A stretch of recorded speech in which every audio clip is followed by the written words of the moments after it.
ก็ยกมือ10 นิ้วกราบนอบน้อมวันตาอภิวาทน้อมระลึกถึงอย่างพระอรหันตสัมมาสัมพุทธเจ้าผู้แสวงหาซึ่งประโยชน์อันยิ่งใหญ่ขอนอบน้อมอย่างพระธรรมคำสอนในศาสนานี้ที่องค์สมเด็จพระสัมมาสัมพุทธเจ้าได้ตรัสแสดงไว้ดีแล้วขอนอบน้อมระลึกถึงยังพระสงฆ์สาวกหมู่ใหญ่ผู้มีทิฏฐิอันหมดจดและงดงาม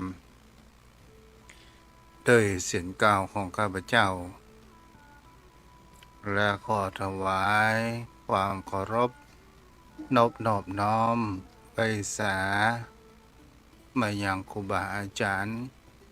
พระเถระเจ้าพระภิกษุสงฆ์สามเณรที่รับฟังอยู่สถานีวิทยุแห่งนี้ด้วยความเคารพและขอเจริญสุขเจริญธรรมมายังพ่อออกแม่ออกศรัทธาอันมีโยมพ่อโยมแม่พ่อมนแม่มนพ่ออุ้ยแม่อุ้ย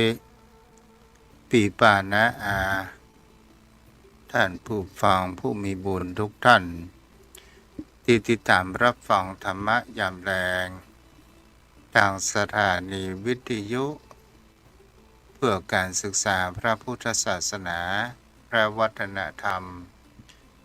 104.5 เมกะเฮิรตซ์โดยการส่งลิงก์สัญญาณไปณสถานที่ตั้งสถานีก็คือวัดไผ่หินตำบลสุเทพอำเภอเมืองจังหวัดเชียงใหม่ได้รับแห่งความเมตตาธรรมจากผู้อำนวยการก็คือท่านอาจารย์ท่านพระครูสมุวิศวัตรปรกิจโจผู้มีความมุ่งมั่นในการเผยแผ่พระพุทธศาสนาและคอยเกาะลิงก์ส่งสัญญาณไปถึงยังโยมพ่อโยมแม่ท่านผู้ฟังที่มีคลื่นหัวใจอันเป็นธรรมะแนบแน่นในพระรัตนตรัยเกิดขึ้นวันนี้เราก็มาอยู่ในวันศุกร์ที่4เดือนเมษายนพุทธศักราช2568ศรัทธาญาติโยมทั้งหลายเป็นสิ่งที่คนเรานั้นวันเวลาผ่านไปบางวันก็มีสุขบางวันก็มีทุกข์บางวันก็สมหวังบางวันก็ผิดหวังซึ่งเป็นสิ่งเป็นธรรมดาของมนุษย์โลกใบนี้เพราะว่าเราจะให้มันเหมือนดังใจของเราทุกสิ่งทุกอย่างมันบ่สามารถที่จะเป็นไปได้แต่เราสามารถที่จะมีการเปลี่ยนแปลงทางด้านจิตใจของผู้คนเรานั้นก็คือรู้เท่ารู้ทัน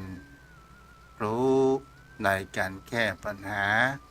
โดยมีแห่งคำว่าปฏิภาณไหวพริบความรู้ที่เราฮ้องกันเรียกว่าปัญญาของเราเองคนเรานั้นเป็นสิ่งที่เราจะเห็นได้ว่าสิ่ง สิ่งที่ทำให้เดินได้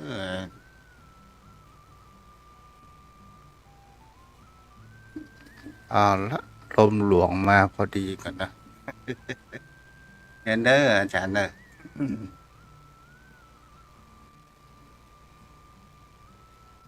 เดี๋ยวขอคิดพัดลมก่อน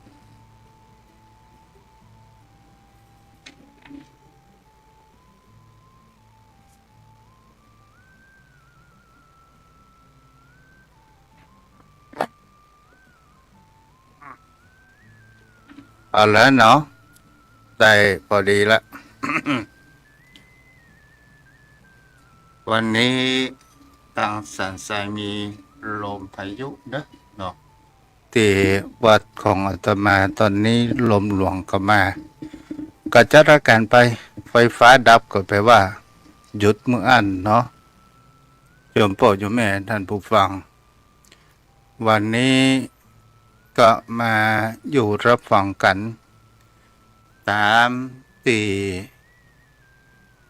ได้อุจากันในภาษาธรรมพ่องนานาสาระพื้นเมืองเหนือของเฮาพ่อง เพราะว่า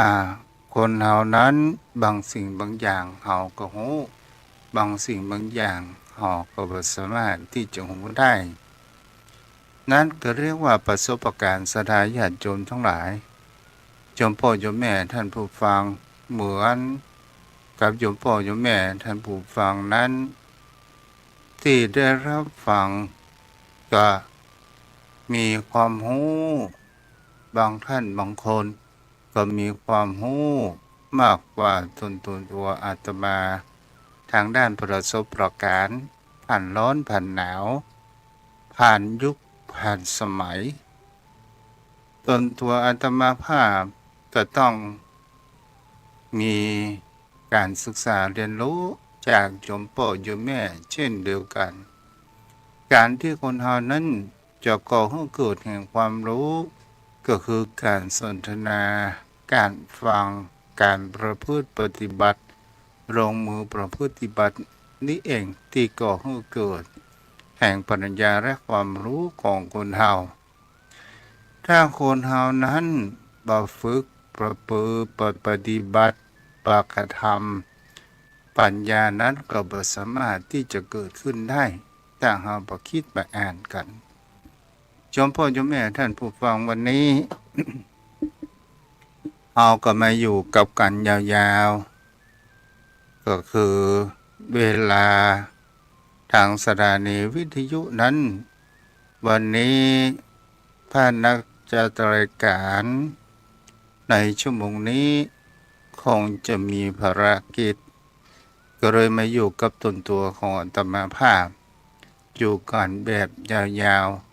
ๆเรื่องนานาสาระมีหลายอย่างหลายประการด้วยกัน วันนี้เราก็มามาจ๋าในเกี่ยวกับแห่งคำว่าในเรื่องที่เคยค้างไปก่อนนั้นสถานญาติโยมทั้งหลายนั้นก็คือแห่งเขาว่าการบรรเทาแห่งกิเลสตัณหาคือการที่คนเฮาหาอุบายที่เฮาจะแก้ปัญหาคนเฮาต้องมีทางแก้ปัญหามีไว้แก้ไม่ใช่ปัญหามีไว้กู้เฮา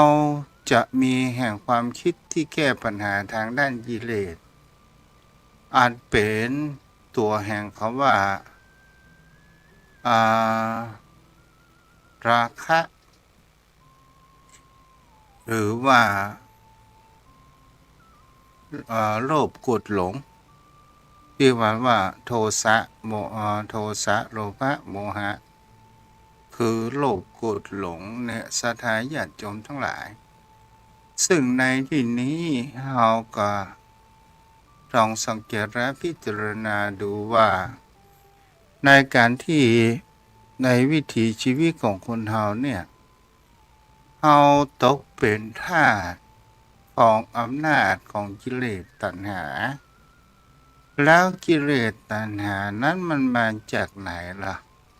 มันก็มาจากอายตนะภายในและภายนอกเข้ามากระทบกันแล้วเปิ้นฮ้องว่าไอ้หยังมากระทบไอ้หยังก็คือเฮาง่ายก็คือต้นเหตุของมันก็คือรูปภายนอกแล้วมากระทบทางด้านวิญญาณก็คือตาเปิ้นก็ฮ้องว่าจักขุวิญญาณส่วนในการปรุงแต่งที่ฮ้องว่าขันธ์ห้าน่ะโยมพ่อโยมแม่มันเป็นตัวดำเนินเรื่องไปทุกสิ่งทุกอย่างก่อให้เกิดแห่งการดีอกดีใจสมใจประสมใจ มันก็อยู่ที่ตัวนี้แหละที่เขาว่าถ้าเขาทำลายขันธ์ห้าได้ มันก็ก่อให้เกิดแห่งความสุขได้ แล้วมันเป็นสิ่งที่คนเฮานั้นจะฝืนได้ยากเพราะว่าความเป็นปุถุชนคนเฮานั้น มันจิตใจจะชนะจิตใจของตัวเอง มันก็ยากอยู่แล้วเราจะชนะคนอื่นหมื่นแสนในแดนล่าก็ตามเราบ่สามารถที่จะชนะจิตใจของตัวเองนั้นได้ยากแต่สามารถที่จะชนะได้ ถ้าบุคคลที่ชนะแห่งจิตใจของตัวเองได้แล้วก็หมายถึงเขาว่าเป็นคนที่มีความรู้ในการประพฤติปฏิบัติและเป็นคนที่ศึกษาแล้วนำมาปฏิบัติแล้วสามารถที่จะปล่อยวางลงได้บางสิ่งบางอย่าง แต่ถามว่าคนเราจะหมดไปโดยอัตโนมัติหรือไม่ มันก็อยู่ที่ว่าเราจะมีการประพฤติปฏิบัติมากน้อยขนาดไหน ถ้าเราทำบ่อยๆทำเป็นอุปนิสัย มันก็ก่อให้เกิดแห่งคำว่าผลกระทบทางด้านจิตใจของเรา มันก็น้อย แต่ถ้าว่าเราทำวันนี้วันพรุ่งเขาบ่ทำหรือว่าเวลาอื่นเขาบ่ทำมันก็เกิดขึ้นมาแหมถ้าเป็นคำครูบาอาจารย์ที่เพิ่นฮ้องว่าเป็นพืชที่อยู่ในจิตใจอันเป็นพิษศรัทธาญาติโยมทั้งหลายกิเลสเหล่านี้เนี่ยมันทำให้หยังพ้องมันก็คือทำให้เกิดแห่งความร้อน ร้อนอกร้อนใจบ่สบายอกบ่สบายใจต่างๆนานานั้นเกิดขึ้น ทุกสิ่งทุกอย่างเนี่ยเราเป็นผู้แสวงหา เป็นผู้ที่เรานั้นไปเอามาเองมามีผู้ใดที่จะนำมาให้เราอย่างถ้าเขาว่าเราได้ยินเสียงธรรมะได้ยินเสียงพระสงฆ์องค์ข้าเจ้าก็หมายถึงว่าความดีอกดีใจเกิดขึ้น แต่ถ้าว่าได้ยินเสียงดุเสียงด่าจากบุคคลอื่นจากลูกก็ตามโยมพ่อโยมแม่ ถ้าเราได้ยินเสียงลูกด่าว่าเราเป็นสัตว์ต่างๆนานาเกิดขึ้น แล้วความน้อยอกหม่งใจนั้น มันก็เกิดแห่งการปรุงแต่งตัวแห่งคำว่าสังขารศรัทธาญาติโยมทั้งหลาย และเฮาโมโหตันเฮาก็จะเกิดแห่งความน้อยอกหม่งใจนั้นเกิดขึ้นนี่แหละเป็นสิ่งที่บุคคลเฮานั้นจะเห็นได้ว่า ความน้อยอกหม่งใจ ความน้อยใจ มันก็เป็นตัวกิเลสที่ทำให้เฮานั้นเกิดแห่งความหมองม่นใจ แต่ถ้าว่าเฮามองไปแห่งประการหนึ่งเฮาจะน้อยอกหม่งใจไปทำไม ในเมื่อเฮายังมีภาระกำลังอยู่เฮาก็ยังแสวงหากินได้อยู่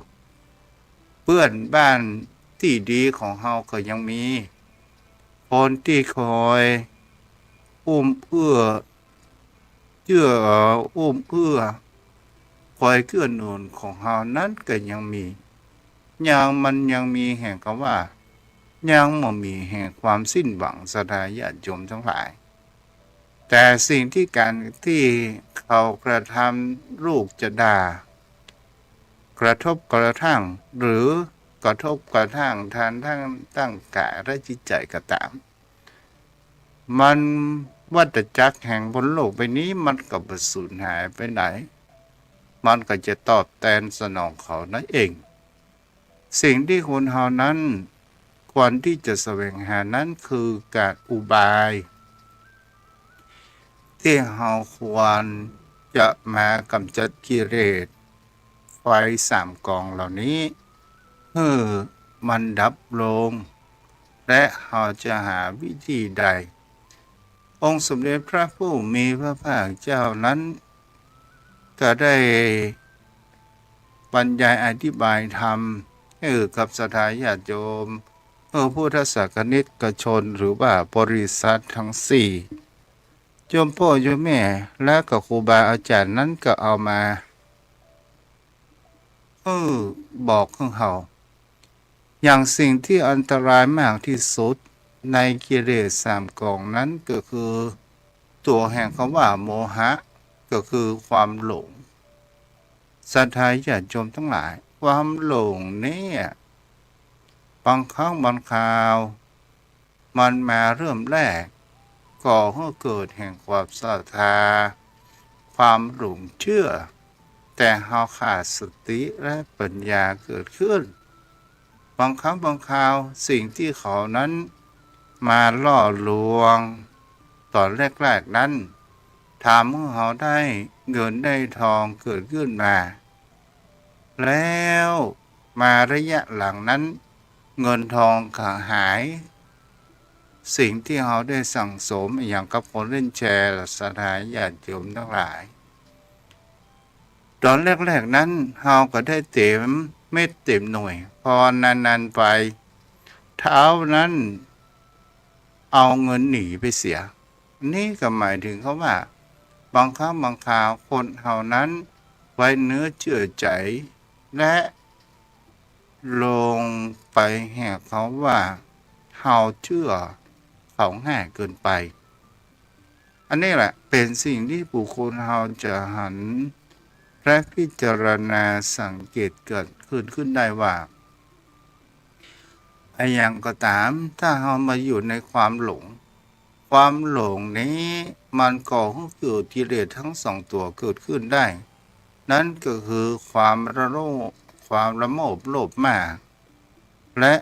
เมื่อมาได้ตามดังใจแล้วก็เกิดแห่งความโกรธอย่างนี้เป็นต้นวันนี้ก็จะมาอู้ในหัวข้อ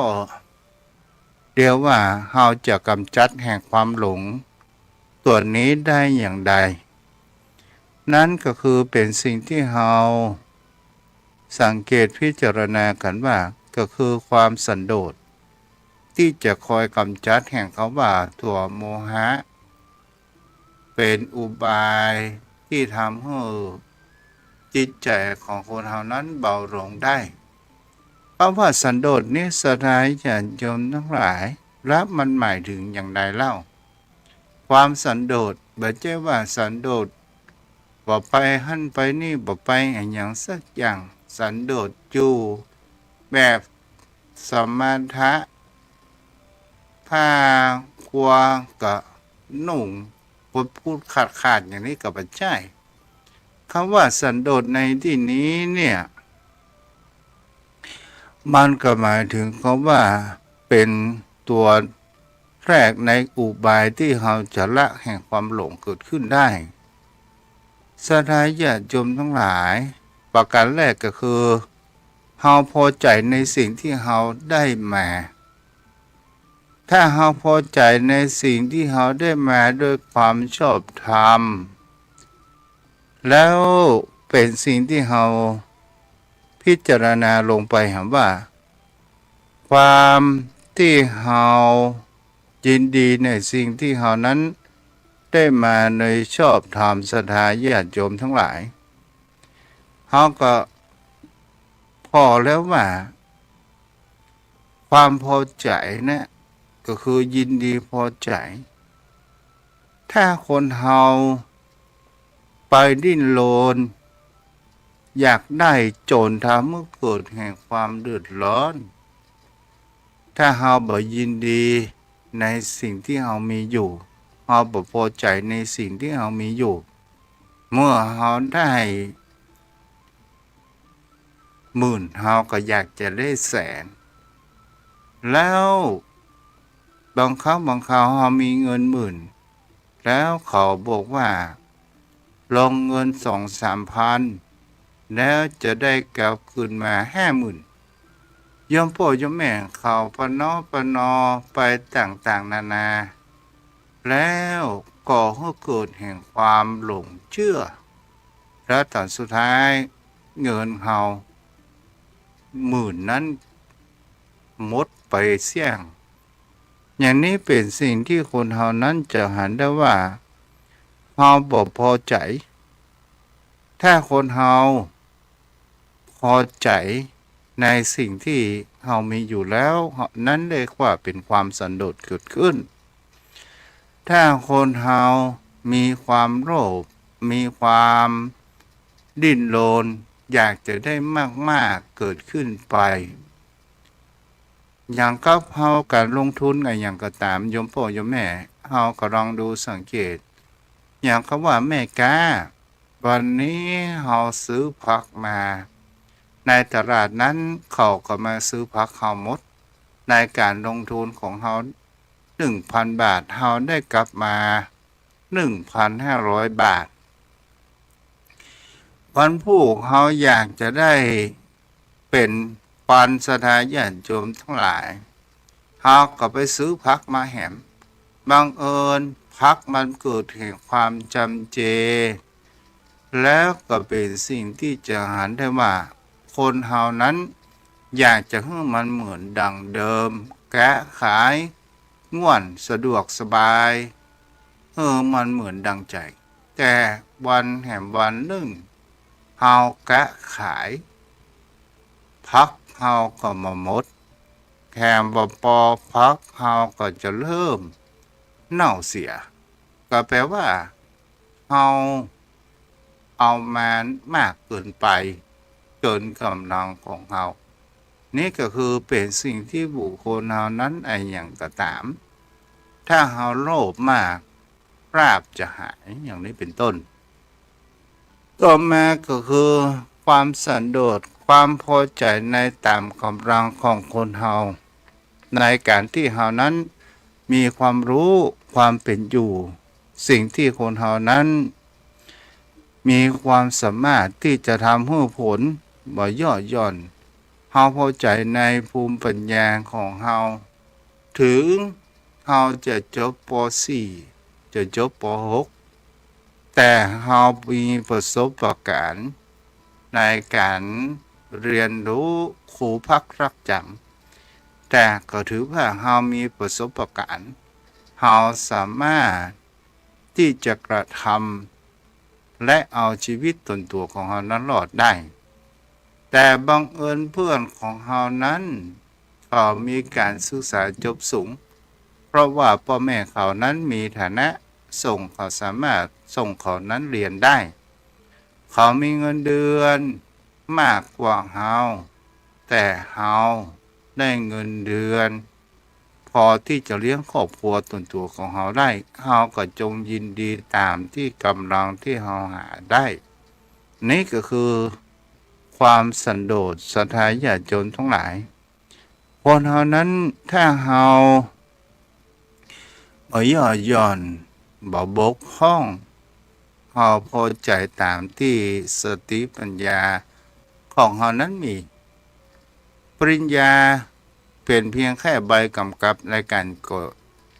จบการศึกษาแต่ประสบการณ์นั้นเป็นปริญญา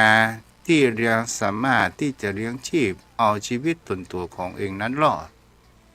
อย่างครับข้าวแต่เจ้าเนี่ยโยมพ่อโยมแม่ขนาดเป็นนักเรียนนอกแต่ก็ออกกลอุบายไปรักสิ่งของบุคคลอื่นแล้วก็ใช้บุคคลที่สามไปออกมาก็นึกว่าตำรวจเนี่ยบ่ได้ขนาดบางคนอุบายไว้แบบแยบโยนเกิดขึ้นนี่แหละเป็นสิ่งที่คนเฮานั้นจะเห็นได้ว่าบางครั้งบางคราวถึงจะมีใบปริญญาเอกด็อกเตอร์ก็ถามแต่บางครั้งบางคราวก็หา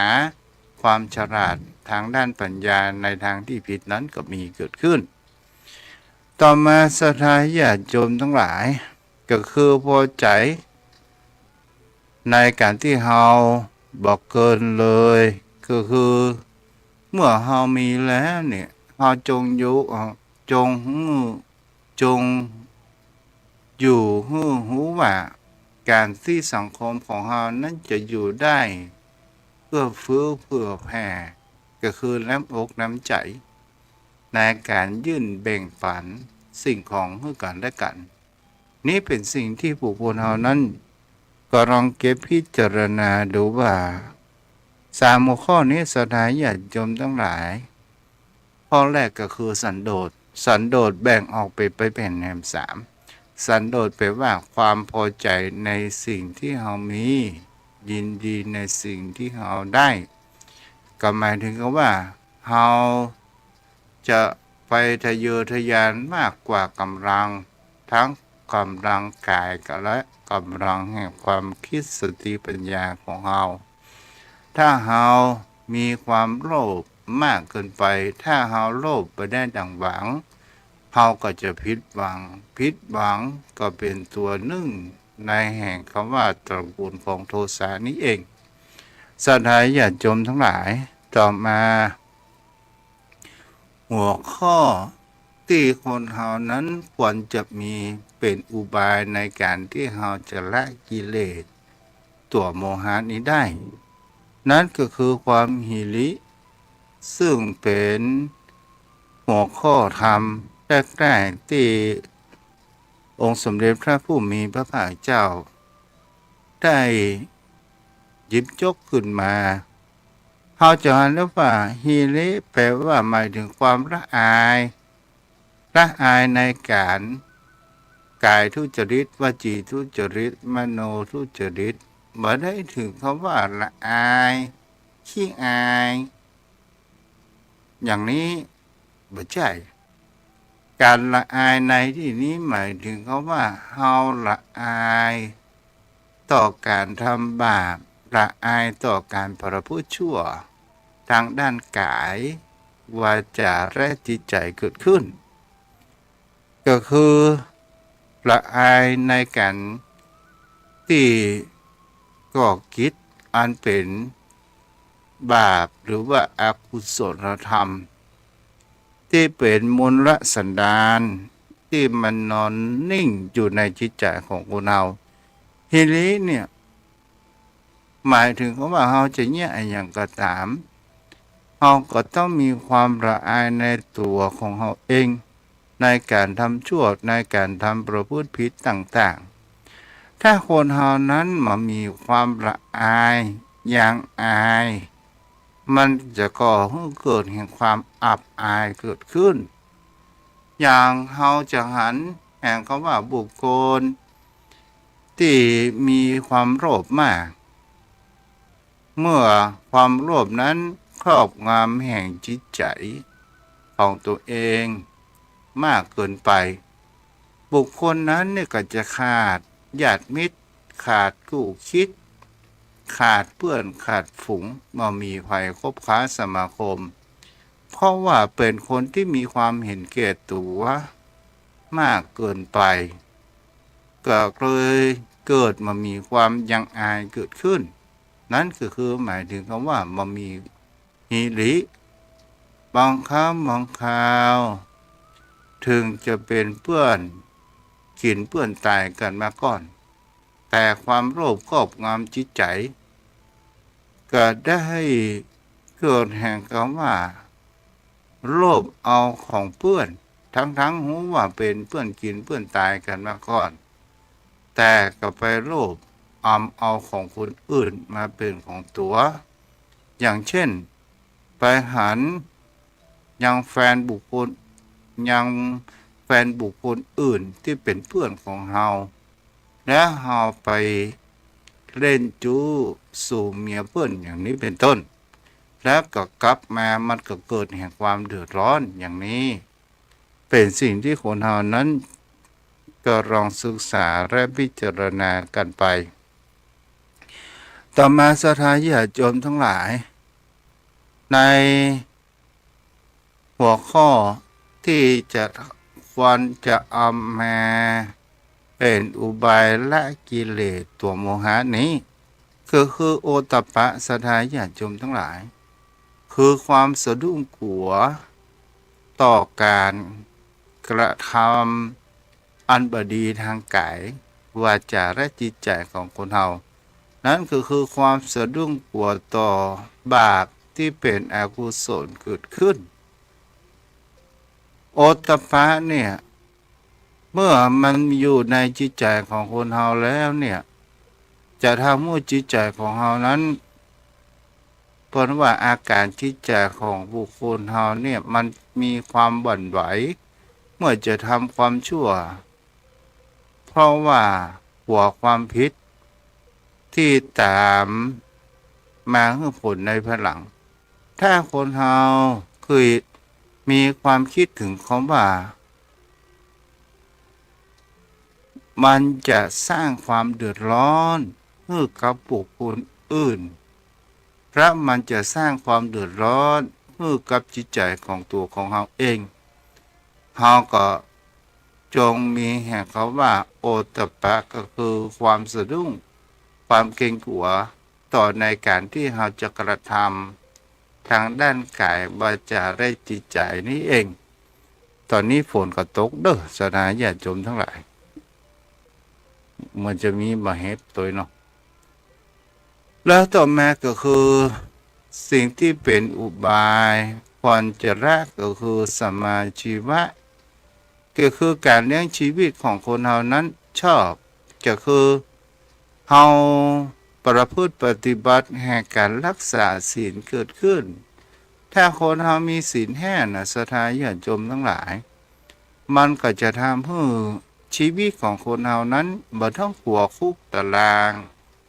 บ่ต้องกลัวโทษภัยอัน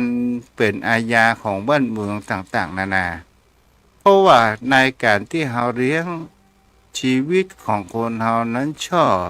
โดยตามศีลตามธรรมเฮาบ่ไปโกงและเฮาบ่ได้ไปสพเฮาบ่ได้ไปข่มขู่เฮาบ่ได้ค้ามนุษย์บ่ได้ค้ายาเสพติดต่างๆนานาเกิดขึ้นเพราะว่าสิ่งที่ผู้คนเฮานั้นที่มีความเดือดร้อนก็เพราะว่าเป็นมิจฉาวานิชาก็คือที่เลี้ยงชีพโดยถูกต้องนี่ก็คือเป็นสิ่งที่เราจะหาได้สาธารณญาติโยมทั้งหลายตอนนี้กับฝนก็ตกหนักขนาดเนาะเดี๋ยวสอบถามก่อนเด้อสอบถามสักเล็กสักน้อยก่อนเนาะโยมพ่อโยมแม่ท่านผู้ฟังที่อยู่ทางบ้านรับฟังแล้วเป็นอย่างไรพ้องเสียงฝูงเข้าก่อน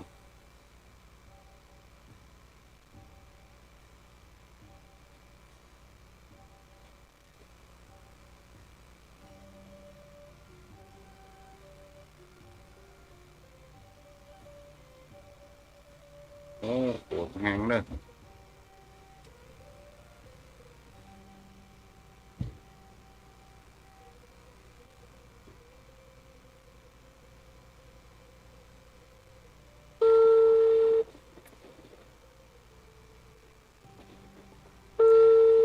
ก็เตือแสงฝนเข้าเนาะหาใหญ่เหมือนกันเด้อฝนหานี้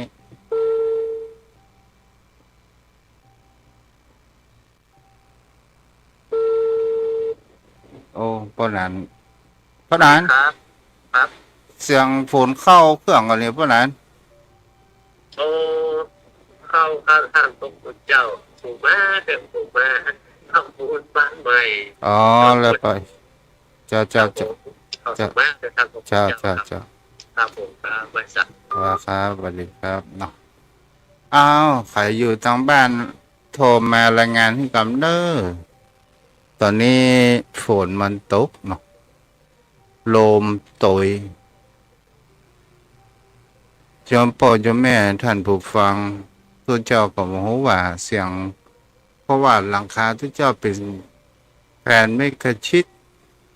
น้องสังกะสีน้อยเดียวนะเนาะเสียงดังดี 0631639950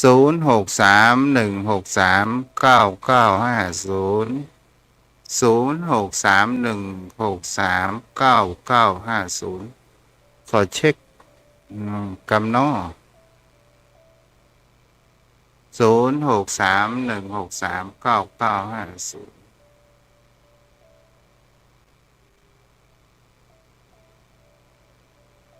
ท่านอาจารย์พระครูครับเนาะคงจะให้เอาพักไว้ที่อีกก่อนเนอะอาจารย์พระครูครับ เปิดสปอตไปเถอะครับ สู้ฝนมาได้เสียงมันดังขนาด